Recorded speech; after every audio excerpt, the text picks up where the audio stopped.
Here at the Faye Wet Show, we bring you interesting interviews with amazing people. Today, we celebrate the queen of travel herself, the head of Visit Lauderdale, and my girl crush. Here's Stacy Ritter.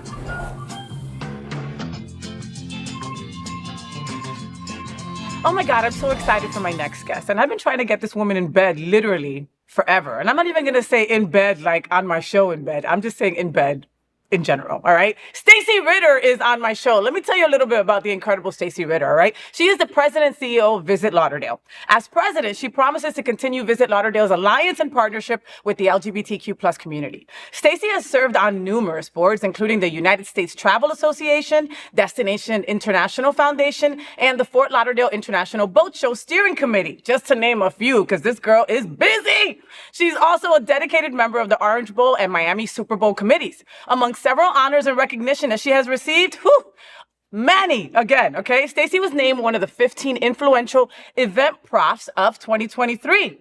Stacy Ritter, president and CEO of Greater Fort Lauderdale Convention and Visitors Bureau. Yay! Stacy, I'm so glad you're here. Give me kisses. Mwah. I'm so happy you're here. Oh, you're so French. What is your background? European. European. No, I'm not. Oh, is your family European? No.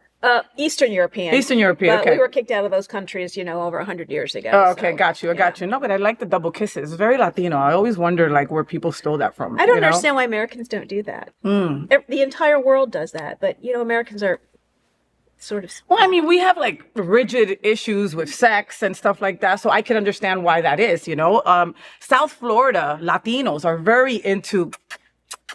and Europeans as well, and then you see people move here for the first time and they're like, whoa, whoa, whoa, Well, Puritans were here, the first white people, and there's a reason why Americans are considered puritanical.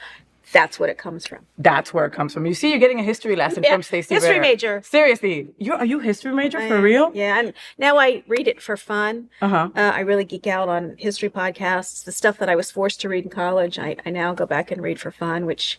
it makes me sort of nerdy. I love nerds. Well, no, nerdy. It doesn't matter. I am not a nerd. You don't think you're a nerd? No.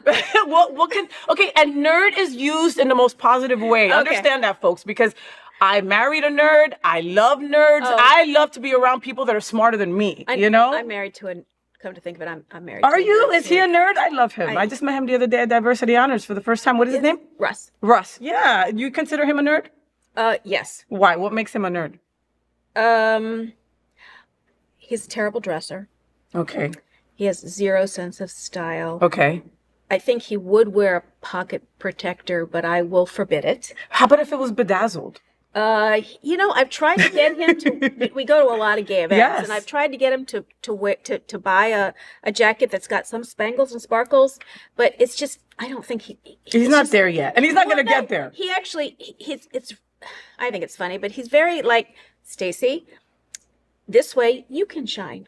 Nobody's looking at me. Everybody's looking at you. That's so sweet, but it's a cop-out. But it's very sweet. It's very sweet, though, Rosso. I've got more to talk about you, all right? So, folks, I've been in love with Stacy Ritter since I saw her receiving an award, one of many, many, many, many, many, many, many awards that she's gotten, I bet. A Women's History event when I was no one, right? I was no one. I was literally there as a spectator. And I'm like, wow, she's beautiful. Wow, she's got amazing shoes. Wow, but I never ever, when I was salivating over her, did I expect that you were an ex-politician, Stacy. That never came over me. Seeing you there presented so beautifully, trailblazing like only you could, and then politician when I went to go look you up. I'm a recovering elected official. And I'm in constant recovery. Every day is a struggle to make sure that I continue to be in recovery and I don't slide back into being in elected office. Listen, as someone that's 9.5 years sober, I'm going to tell Stacy it's one day at a time. Okay.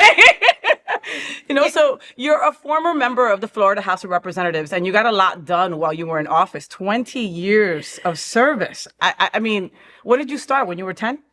4. Okay. Obviously. Okay, that 4. makes sense. Yeah. That makes sense. No, 4.5 actually. I think I was really lucky. I got elected for the first time when I was 36, and I decided to run for the state house I had never run for anything ever before. Really? I was interested in politics. Most lawyers are interested in politics, and my parents were very liberal.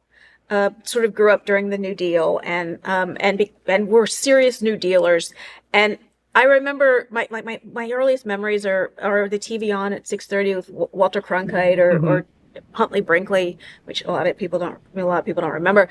But my dad would yell and scream about the Vietnam War and Nixon, that son of a bitch. And that's how I grew up. And I remember this, with a cigarette in his mouth while we were at the dinner table, of course. And I grew up very, very interested. The first campaign I worked on was Jimmy Carter's campaign in 1970. And when I say work, we went to the swap shop and we registered voters. Yeah, gave out flyers. It still was work. I didn't have a driver's license. My mom would have to take me. She'd have to pick me up. That was another big deal, because Saturdays, which is when I could do it on the weekends, was her hairdresser day and the grocery shopping day. But that's when I started, and always politically active. So I decided to run, and I was a serious underdog. I was not supposed to win. I ran against a woman who was a school board member, had won twice countywide. So I had history already. Yeah, a name recognition. And I got lucky. Russ will tell you that I worked really hard. Both were true. Okay. I mean, there is luck involved. Of course there is. But there's a lot of freaking hard work too. It's not just, hey, here's my name, vote for me. It doesn't work like that. It's a lot of kissing babies, knocking on doors, getting your face out there, your name out there. It's a lot. It's a lot. What do you think your biggest accomplishment was in that time that you were in office? Well, the state in the House of Representatives. Anywhere. Yeah. Well, for your whole career. I mean, that's 20 plus years. When I ran for the Broward County Commission in 2006, I really felt it was really important that we expand the airport and build a second runway. We only had one runway. What? And at one of the biggest airports with so many people that fly out of Fort Lauderdale. And there was a serious opposition. There was 20 years worth of opposition to building a south runway. The people just to the south of there in Dania Beach were adamantly opposed, and they managed to clog up the works on this project for decades. That was a big deal, and we got it done. And then the year I was mayor from 2008, 2009, we built a new Broward County courthouse. And the voters just the year before had rejected a bond for it, but we knew we needed it. The old courthouse was falling apart. Old when I was born, and I'm old. So, and that was another major accomplishment that put people to work. Both the runway and the courthouse put people to work, especially in 2008 when we were having a major recession in this country. Those were big projects, and I like to, and while that's not the juicy stuff like choice or school prayer, those are the things that really, I think, matter to people who live in Broward County. Well, and those are two huge ones, Stacy. I was expecting her to say, well, I got a sign for the street. I added a stop sign to this place that I had a lot of accidents. I don't huge. have accidents. No, but that's huge. Like a courthouse. That's something that every single citizen has to go to do something, and the airport. I mean, that's tourism. That's how people come to visit us, right? We're so blessed down here that if something happens in Miami, you can go to Fort Lauderdale and you can get out through that airport. Well, actually, you should come in and out of Fort Lauderdale. You should just do Fort Lauderdale. First, last, and always. First of all, Miami's a hot mess when it comes to the airport. All right, we'll just start there. I'm just saying. So this state can be tough. This state can be tough for anyone. It is now. I bet you it was still it was tough back then. You're an ally. That is one of the main reasons why. That was the first reason I fell in love with you. Was just your allyship is above and beyond, to the point where I consider you an honorary gay person, right? Like you are. Like made it. You've made it. You are what an ally should be, right? If you want to look up the definition of an ally, there's this, that means bringing us in to your world, all parts of it, right? Not just the ones that make you comfortable and make you feel seen. And that is what you do, Was that instilled in you as a kid? Was that something that you've always been? We never had conversations about gay people when I was a kid. You just didn't treat people differently. There was no conversation about, first of all, underserved and underrepresented communities there was no phraseology for that back in the 70s, or probably even the 80s. Yeah. And my parents we never talked about it. We never treated people differently based on how they identified, which is also something we didn't say back then. But it was just something that you just didn't do. You did treat people with respect depending on how they came to the table. Yeah. But everybody was supposed to be at the table, and everybody was served whatever was equitable for them. The conversations didn't happen. And so when people say, "How did you become an ally?" It wasn't, there's no evolution here. Nothing happened. It wasn't like a big bang and No. you became an ally. No. It was just the right thing to do. We never thought there was anything else. Yeah. And so I'm always sort of super humbled by the words from the gay community. I'm thrilled, obviously, but it's just the way everybody is supposed to behave. Yeah. And the fact that it's somehow considered courageous or unusual is, I think, the most disturbing thing. But I understand why, but it's not, it's just, it should never be courageous to do the right thing. And that's so beautiful, Miss Stacy. You know, it's just, it's brave. It's even brave. And I know that doesn't wash over you, Stacy, but I want you to understand that there's a privilege that comes with you being a white woman, right? And being an ally, right? And there's a lot of tables that you would be invited to before I would be, or before my trans sisters would be. You know what I mean? Oh, absolutely. And you still can get massive amounts of shit from people that you work with for having our backs. Do you understand? And we see that, you know?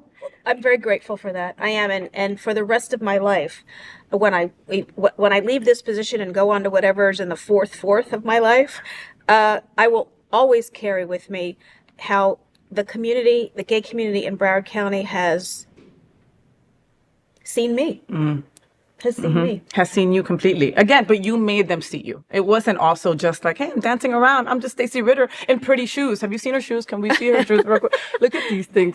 How amazing are those? I'm going to steal those. Maslin loves these shoes. I bet. I love those. So now here we are, and you're president and CEO of Greater Fort Lauderdale Convention and Visitors Bureau. How many years have you had that position now? It will be 8 years in June. Wow. I know. I can't believe it. Wow. Did you have a history? Did you have an issue with Sun Sentinel when you first got on? You're laughing.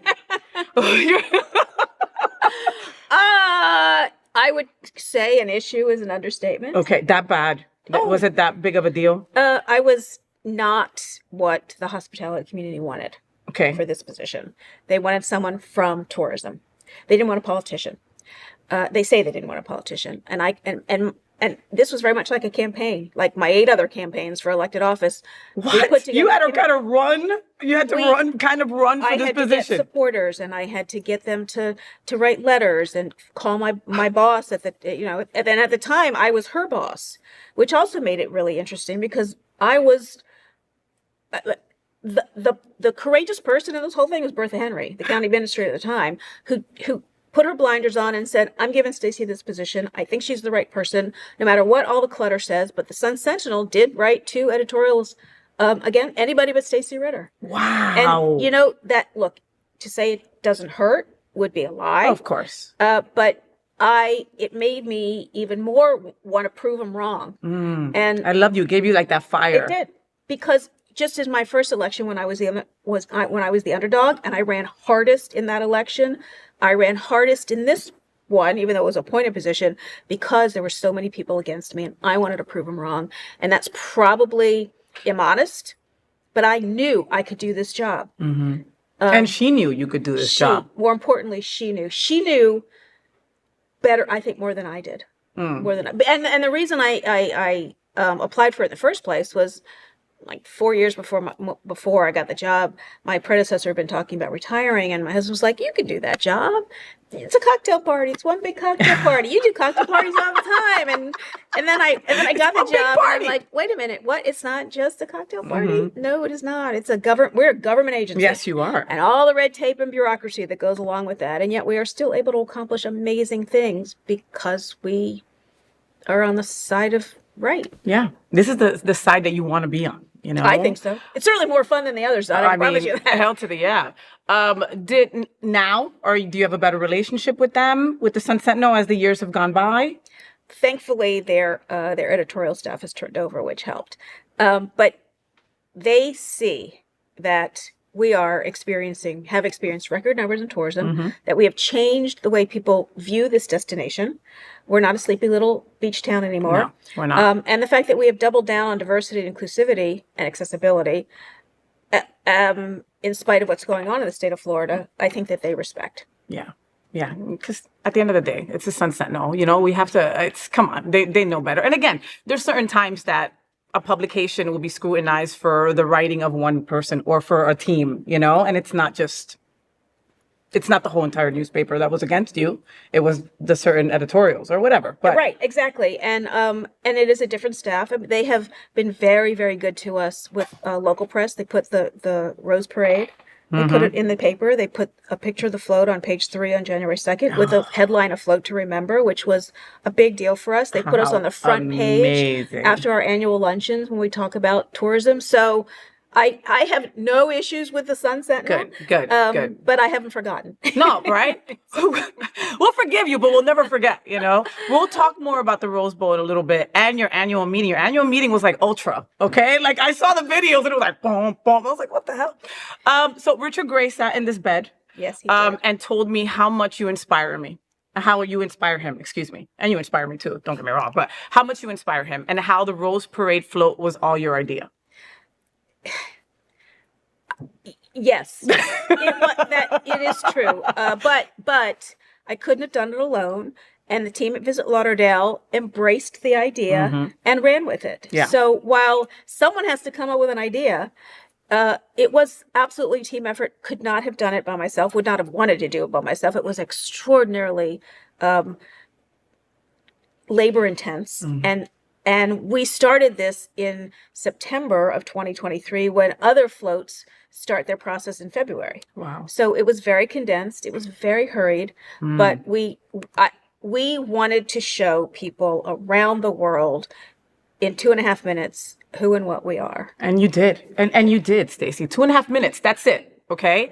So, it was jaw dropping to wake up January 1st to this float that was from here over there, it was just like, and I was recording it. So I rewinded like a bunch of times, and Richard Gray sat here and lit up when we said that about the Rose Bowl Parade, and then he also lit up when he was talking about how you talked about it and how important you felt this was this year to do, Stuart Milk was on the float. I believe a teacher was on the float. Principal of the year. Oh, From my high school too. Was it from your high school? I mean, coincidentally, Marie Hodigan is the principal of the year from Piper High School, which I just think was really neat, especially since I was, where I went to high school. Yes. And we had Miss Seminole. Oh my God! Representative Yes, of the tribe. yes. People don't. She's beautiful. And oh my God, this young woman. Talking to her, it's hard. She's very introverted. Then she gets on the float and she becomes this other person. She was so into it, and the tribe itself was just so into the whole project and so supportive of the project. And people look at South Florida. We haven't been settled for as long as other places have, and forget that there were people here before us, way before us. Yeah, and we should recognize that. You want to talk about being seen? There's a group of people who were completely ignored or actually persecuted for decades by this country, who now are finally, I hope, at least being seen by us. So, and Stanley Panther, of course, and Bill Lindsay, who's a famous Panther player, and they were all just so into it, and we very much wanted to make sure that there were rainbow colors on this flag. Yes, the umbrella. And on the lifeguard stand, there's a rainbow flag because people hear things about Florida that are true about some parts of Florida, but they aren't true about us. Yeah, for sure. Folks that live here know the beauty, right? Our visitors know our beauty, and Visit Lauderdale is a big reason for that, right? Making Fort Lauderdale the tourism destination that it really is. We have so much to offer, but you also do it for us locals, I feel, also, like I love Avi Ram. Like he's one of my favorite artists in the world, and he's got murals all over town, and he made Fort Lauderdale the backdrop to his paintings, basically. So he painted me into the Bonnet House. That's right. Right? That's right. incredible. And then he painted people into the convention center after it was newly opened. You know, the renovation was done and everything. You know, and he did a bunch more. Amazing. I mean, how did that come to pass? He did Flamingo Gardens, Flamingo out Gardens. west. Yes. He did Panther Amarin Arena where the Panthers play. So it's not just Fort Lauderdale, and that's why the name of the agency is Visit Lauderdale, because we are a county agency. But I can't remember when I met Avi, but Richard brought it to us. Of course, it was Richard. Yeah, Richard brought it to us, and of course we were. Look, filtering through all of the marketing clutter that we all get every single day, bombarded, not just on television anymore. I mean, every social media platform bombards us with marketing. How do you separate yourself from the pack when there are so many in the pack? And we thought this was a really creative way to market the destination and to showcase what we've got here, the beauty of what we got. I mean, the sea turtle, as she unfolds and you see, oh my God, that's a human being. He's so brilliant at this. He really is. And helping a local artist, helping fund a local artist who can then spread that message around the world on our behalf. I mean, it was easy. It was, but and it was beautiful. Follow Avi Ram. He's incredible in what he does. In Plain Sight is the name of the segments, and they're just incredible. But again, like I said, like for some of the locals had never seen these places up front, and we live here. You know, Fort Lauderdale and all this whole entire Broward County. It's not just beaches and We've got so much more. You know, we don't have hundreds and hundreds of years of history like other cities do, but we do quite a lot here as well. And you know, our neighbor to the south consumes a lot of the oxygen. Our neighbor to the north has, I'm told, a very famous resident living in Palm Beach these days. Lord. Don't remember his name, but he's somewhere. I think it rhymes with dump. Something like that. He's got hair like this. Yeah. So how do you, again, separate yourself from others that can consume all of the oxygen in the room and recognize? Everybody knows we have beaches, but you know, I've lived here for 50 years this year. Wow. And and I've seen a lot of changes in this. When I got here, it was very conservative, very white, very straight, and very male-centric, and it is not that. But people still can have this opinion about what they think we are. So how do you separate yourself? And you show the beauty of the destination, but not just the beach, because we all know that tourist who sits on the beach for 8 hours the first day gets lobster red. This is what we did when I was a kid. We used to put baby oil on ourselves and burn, and then we would peel, the water blisters off of our arms and legs. But what do you do the second day when you can't go in the sun, or when it's raining? What do you do? Part of what we have to do is, part of the mission is to tell them. And you do it so effortlessly. You do. I mean, I know it takes a lot of work, but from the viewing standpoint, it's like, man, give me more. Something else that Richard was talking about and that really got me thinking, I love something that Visit Lauderdale does is the inclusivity. I love your inclusivity in your arts, in your ads, in your print, in your commercials, and everything. Everybody, everyone under the sun is represented in these things. It's not just, talk. But then something that I hadn't even thought about until Richard sat in my bed was about extending a hand to those folks that may have their disabilities on the inside. I have chills right now just by that. Like, that's incredible to me. But you started the conversation by talking about how you want everybody should be represented and seen. And there are so many people out there that are traveling, and everybody wants to travel, but not everybody can, because the accommodations aren't always accommodating. Yeah. So how? And there are, you can tell when someone is in a wheelchair, that person has accessibility issues, but there are lots of people who have invisible disabilities, and the Americans with Disabilities Act recognizes both visible and invisible disabilities, and you've got to talk to those people and let them know that autism is a perfect example. Yes. Sensory issues, overload. Yes. There are some places in the Fort Lauderdale airport that I had no idea that are just like a room that you can go into and kind of like chill out. And we're building one at the convention center with the new expansion that's going on out there, and the Sunflower program, which we've joined, and which the airport has joined and the convention center has joined, lets people know from the outside that I have a disability and I need you to recognize that. And I may not tell you what it is. I don't have to, and you can't ask me, but recognizes that there are some issues that will need to be addressed. That's amazing. That's something though, Stacy. that's a whole segment of the population that's been ignored forever. Yes, and nobody's doing that, not to that caliber. Well, there are, and there should be more, because you shouldn't be the only destination doing anything. Yeah. Because everybody wants to travel, and everybody wants to travel someplace that can accommodate their needs. Yeah. And everybody should have that opportunity. I love that. My stepson is autistic. So there are certain things that we need to plan for when we are able to go. But I tell you, 9 times out of 10, we decide not to go travel because of all those limitations, So I, on behalf of anybody that has any kind of issue on the inside or autism or anything, I say thank you for seeing those people. Again, Richard I hate to say this, but Richard's a genius. You heard it here first. Make sure that the closed captioning is correct at the bottom. Richard is a genius. Okay. And now his head will be bigger and be harder to get him through a doorway. But I've known Richard for 20 years. Wow. And we knew each other in different, I was a county commissioner. I put him on the Tourist Development Council, which is the advisory board. He came to me through Justin Flippin, who worked for me in my commission rest meeting. in peace. Yes. Absolutely. And we became instant friends. And now we work together. And it's just added an extra layer to our relationship, God, I bet. richer layer. I bet. Pun intended. A richer. You get it? And I love working with him. And I like to think he loves working with me. He adores you, kid. Well, mutual. Adores you. It is mutual. And again, this is,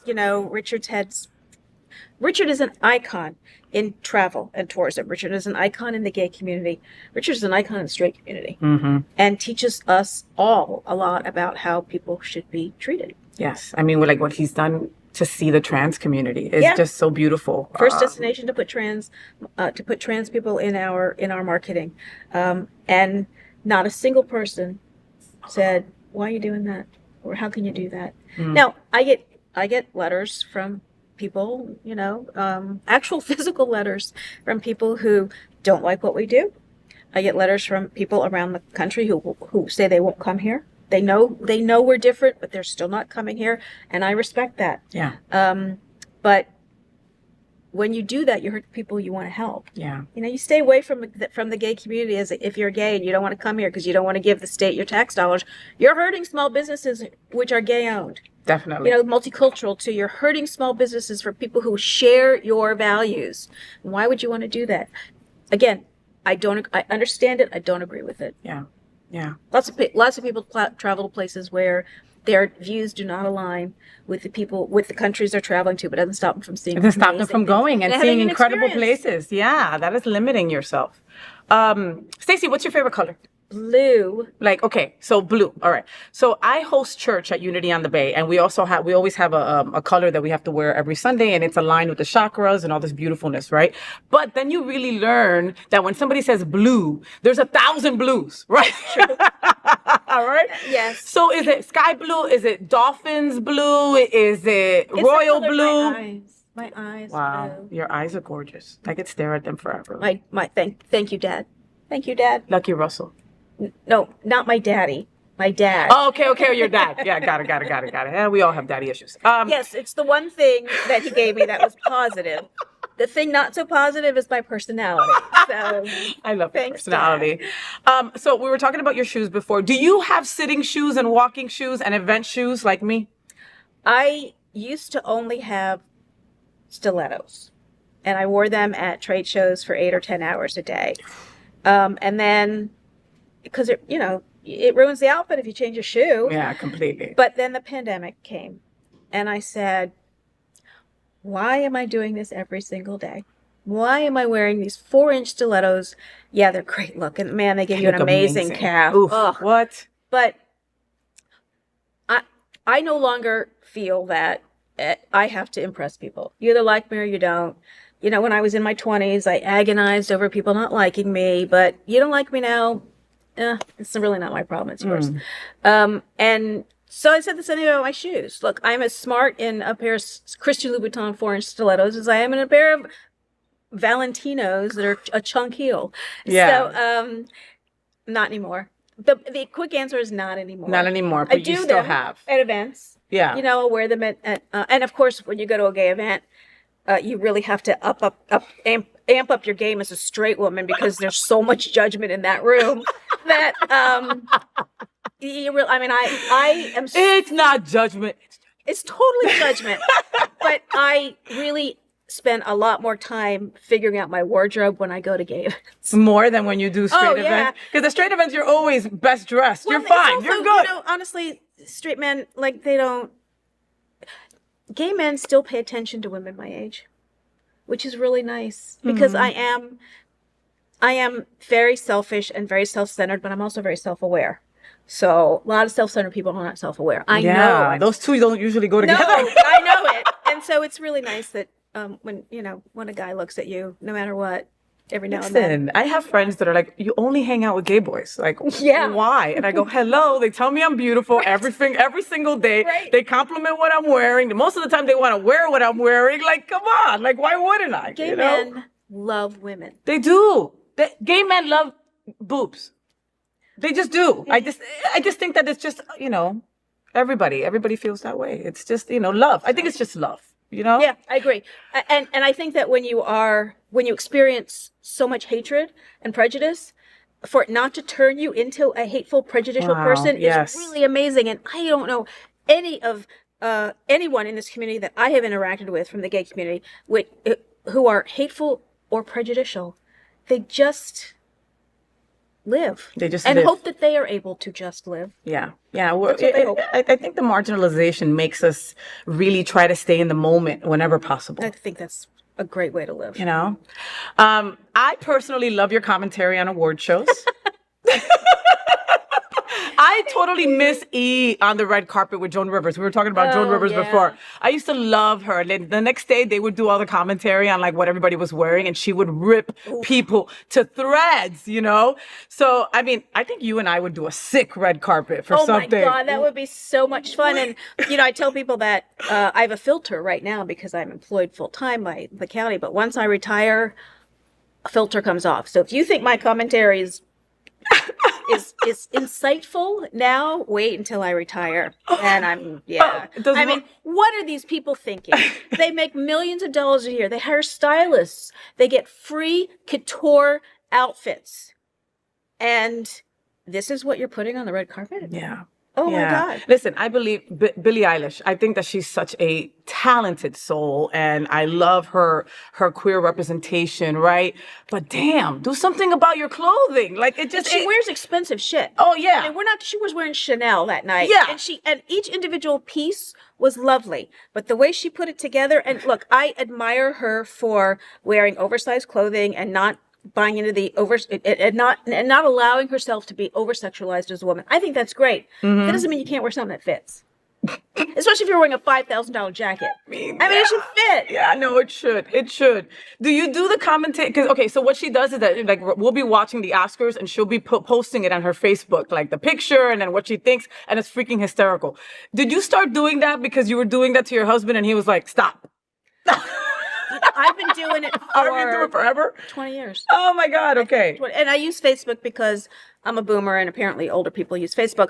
Also, it's much harder for me to I don't do X anymore. I deleted my X account because Elon Musk to me is just ugh. Me too. And me too. Immediately. I can't with the racism. I can't can't with that. Like the anti-Semitism. I can't. I have gay friends who have Teslas and I won't get into their cars. And I'm just like, what an oxymoron. What is wrong? Why would you do that? Every time Russ sees a Tesla, he's like, I hope it explodes. I hope it explodes. And it's usually a liberal, Mm-hmm. who has bought the Tesla, which is, I said, that's why we don't want them to explode. But I've always loved clothes, always. And I grew up very, very middle class and was not really able to, we went to what the equivalent of Target was. I actually love Target now, but not even Target. Listen, Target's expensive now. Target, you used to be able to get a dress for $15 and now you can't. It was someplace called the Treasury back in the 70s. And my mom would have to buy me the most inexpensive clothes that we could find. And I don't say that to say poor Stacy, but now that I don't have to do that, it's like all bets are off. My mother, may she rest in peace, her head would explode if she knew how much I spend on a pair of shoes. Oh my God. But you know what? I love that, and so it pains me when I see people who can afford anything and not even afford it. They get this stuff for free. Yeah. The jewels are free. Everything is free. And this is how you put it. And this together. is how you're It presenting just yourself. pains me. Like, we're jealous of you. Okay, let us see the good stuff. Another reason why I adore you is that you love your pets just as much as I do. And like when I was stalking you, trying to get to know you, and I was looking at your IG, I expected your IG to have like all these events and your awards, and it was all your dogs. And I have children and grandchildren. And it's all her. If you go look at her IG, it's all her dogs. Tell me about them. I only do rescues and have been doing rescues forever. Our first dog in the 60s was from the pound, what we called the pound back then. I think he cost us $7. Tutu is one of the best dogs in the world. Aww. So I grew up with rescues, and now we only do Cavalier King Charles Spaniels. Oh my God. We're on 4, 5, and 6 right now. But again, either owner surrenders or puppy mills, and every one of them comes with an issue. Yeah. Yep. I can't stand. I do not buy a puppy. Adopt, don't shop. Absolutely. But when your puppies are going for $3,500, these dogs are commodities to these people. Yeah. They treat them horribly. They don't feed them well. They don't get dental. They don't get medical. The mom is treated like crap. They Right. they snatch them from the mom way too soon. So they haven't built up the tolerance or the ability to just like shake off certain things. So a lot of these dogs have health issues And they that come along with them. These $4,000 puppies come sick to you because the mom was in a puppy mill. Yeah. But Cavaliers I've lost 2 from congestive heart failure at the age of 6, which is a devastating disease. And so young. So young, but because they were treated so horribly the first 3 years of their lives. Zoe passed away a year and a half ago from a stroke, of course, in the middle of the night. And so now we've got Fraser and Augie and Poppy, and Fraser and Augie are owner surrenders. Augie only has, I think, 15 teeth left because he's had multiple extractions, and he also has seizures. So he's on a bunch of medication that makes him really stoned. He's stoned all the time. It's the most wonderful dog, but he's stoned the whole time. And Poppy is our latest rescue. We rescued her last June from a puppy mill situation where 6 other dogs were rescued, and she was so filthy that her foster mom had to bathe her 7 times to get her clean. She came with fleas and ear mites, and she's had 7 teeth extracted. And she's only 4 because she's had multiple litters. But these dogs, look at my phone. I got 3 pictures of my kids. And 3. I got 1,000 pictures of my dogs. Because, look, you're a dog owner. When you go home. Look at Pad. You see my dog? Yeah. When you go home, they just want to be with you. They just want to be with you. That is unconditional love to It the is. fullest. You want to learn about how to love? Kids. You don't get that from people. No. You just don't. Like when I got, because we judge, right? Because we're always worried, what about me? What about me? Like we can't do that. Dogs, no matter what, you treat them awfully, they'll still come back. It's just so sad. Yes, it is. And people don't deserve dogs. No. They don't. And all dogs really do go to heaven. Rainbow Bridge, Yeah, 100%, I believe that. I do too, but it also hurts my heart to think that all of my previous dogs are waiting there for me. And I hope that I hope they're not pining. I hope that they're free of pain. They are. And they're just having an amazing time until I get there when I can be, how silly this sounds coming out of my mouth. But if you're a dog lover, dog owner, you know. So yes, my dogs are amazing. And Poppy sleeps between us. Fraser sleeps at the foot of the bed. Augie sleeps behind my head. Ooh, so you don't sleep well any night. We don't. Yeah. And and God forbid you move, right? Because those middle of the nights, right, when you have to pee and you're like, shit, if I move the dog, I have to start this all over. Yes. But so I don't move. No, so I don't move. I'm not going to pee. I'm going to wear a diaper because I'd rather be uncomfortable than have my dog be uncomfortable, So, yeah. Oh my God, I love and for people out there, there is a rescue organization for every breed. My dogs are purebred rescues. To the people that are always saying, I want a pure breed or I want a certain kind of dog. What she's saying, it's true. Google is amazing. You could find the rescue for any kind of dog. I've heard this thing called Google is out there. And you can find stuff. So my sister just adopted a golden doodle, rescued a golden doodle, because again, there are dogs out people give them up. Yep. Their circumstances change. There are so many dogs in shelters in the Humane Society who they just want to be loved. Yeah. That to go out and spend $3,500 for a puppy when you can pick up an amazing. Anyway. No, but I'm on my listen, soapbox. no, but that soapbox is important, and it's my soapbox. I'm glad that we could be on it together. It's so important. And look, to folks out there, most of these rescues need fosters bad. And guess what? If you're a foster, you don't have to pay for the food. You don't have to pay for the vet bills. You don't have to pay for the flea and tick. All you do is give love, love, love, love, love, and get it back 1,000,000 times over. 1,000,000 times over. I'm still in touch with Augie and Poppy's foster moms. And these are amazing women, families, who take these broken dogs. The patience. Oh my God. Yes, especially Poppy, who came, as I said, from this horrible puppy mill. She's still extraordinarily skittish, but so petrified in the leash and the leash and the harness. And her foster mom, Kathy, who had her for 3 months, she wasn't. These dogs live in their crap. They literally live in their crap. So you have. They're almost like puppies. Yeah. In that they aren't housebroken. She just did an amazing job with Poppy and turned over to us this dog that just wants to be loved. And he's so appreciative, I bet. She's amazing. They're all amazing. I love it. I get to go home now and hang out with them. Now You're I miss amazing. my dog. You're amazing, Stacy. You're amazing. So I had said at the beginning of this interview that I felt that Stacy Ritter was an honorary gay, right? But I also think that you must have been gay in a past life. I think that's what, now the more that I sit with you and get this raw energy and the things that I've been imagining, I can't tell you guys about, right? So, I know you're an ally and I know you're married, all right? And I am too. But if you ever considered coming on this side of the fence, would you date me? Well, first of all, it's April Fool's Day, so you can say yes and then say no. I'm just because I have abandonment issues. I'm worried about how tall you are. That's really my big concern, is how tall you are. Also, I think I'm in our next lives, we might be more comparable in age. So, I'll definitely keep the door open. I love cougars. I'm not a cougar anymore. But if I was gay in a past life, I for sure as hell is going to be. I'm going to be in my future life. Okay. If I don't get into the club in the next life, I'm going to be really upset with all of you.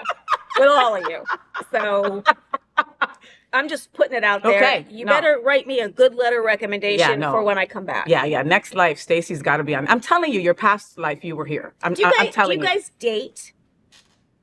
Because there's a whole conversation in the straight community that you just go, Yeah, and that's a stereotype. You go right to and that's a stereotype, okay? It's like, that they say that lesbians take a U-Haul to the first date, right? Because, I like you, let's move in, right? Well, and gay boys don't even get your phone number. Right, but the U-Haul's attached to a Subaru, right? Of course. Of course. And a dog, with 2 dogs. The answer's yes. Okay, thank you. Yay. Woohoo. Hold on, give me a second to just... But are we calling it dating? Yes, I'm a good girl now. I would have, a couple of years ago, I would just go straight for it like a gay boy. How long but have you been married? I've been married 7 years, 6 years. Okay. How long have you been married? Which time? The one that counts, the one with Russell. This will be 20. The other one counted too because of your children. But yes. you know what I mean. 24 years this year. That's amazing. Mm-hmm.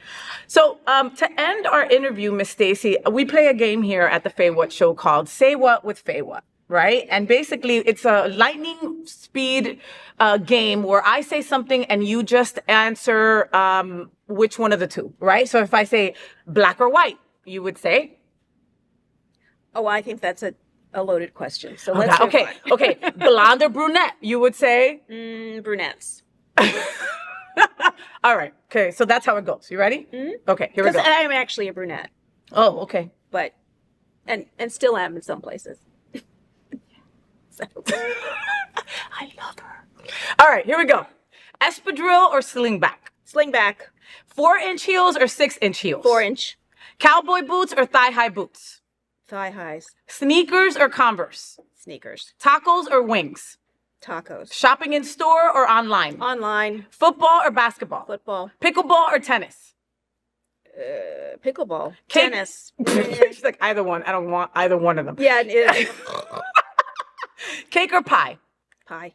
Lady Gaga or Beyonce? Lady Gaga. Pasta or rice? Pasta. Dogs or cats? Dogs. Toilet paper end over or toilet paper end under? Over. Right? People are weird who have their toilet paper under. It's you. Look at your bathroom. I'm talking to you, Russ. Listen, I'm talking Russ, to you. and when I go to people's homes and if it's under, I change it. So do I. So do I. Do you really? Yes. Oh my God, I love her even more. Coffee black or light and sweet? Light and sweet. Full breakfast or hardly any breakfast? Hardly any. Hamilton on Broadway or Moulin Rouge? Moulin Rouge. Drag brunch or drag bowling? Bowling. Yes, there it is. All right. So Stacy Ritter, Visit Lauderdale. Make sure that you follow Visit Lauderdale on all social media outlets, Please. right? Stacy Ritter is also on social just so you can see her cute pups. All right? On IG. But you'll never see my children. They're probably cute too. They are. They are, But again, please visit Lauderdale on all social media outlets. Make sure that you follow them. There's always incredible stuff happening right here in our backyard. And we're just so blessed for everything that Stacy Ritter and Visit Lauderdale does. So Stacy Ritter, President and CEO of the Greater Fort Lauderdale Convention and Visitors Bureau on the Faye What Show. I adore you. Oh, it's mutual. Oh, thank you, Mama. Thank you, thank you, thank you, thank you. Ooh, you're sweaty. I love am. it. Can I just hold you for a little bit? Okay, we'll be right back. You guys can go. We'll be right back.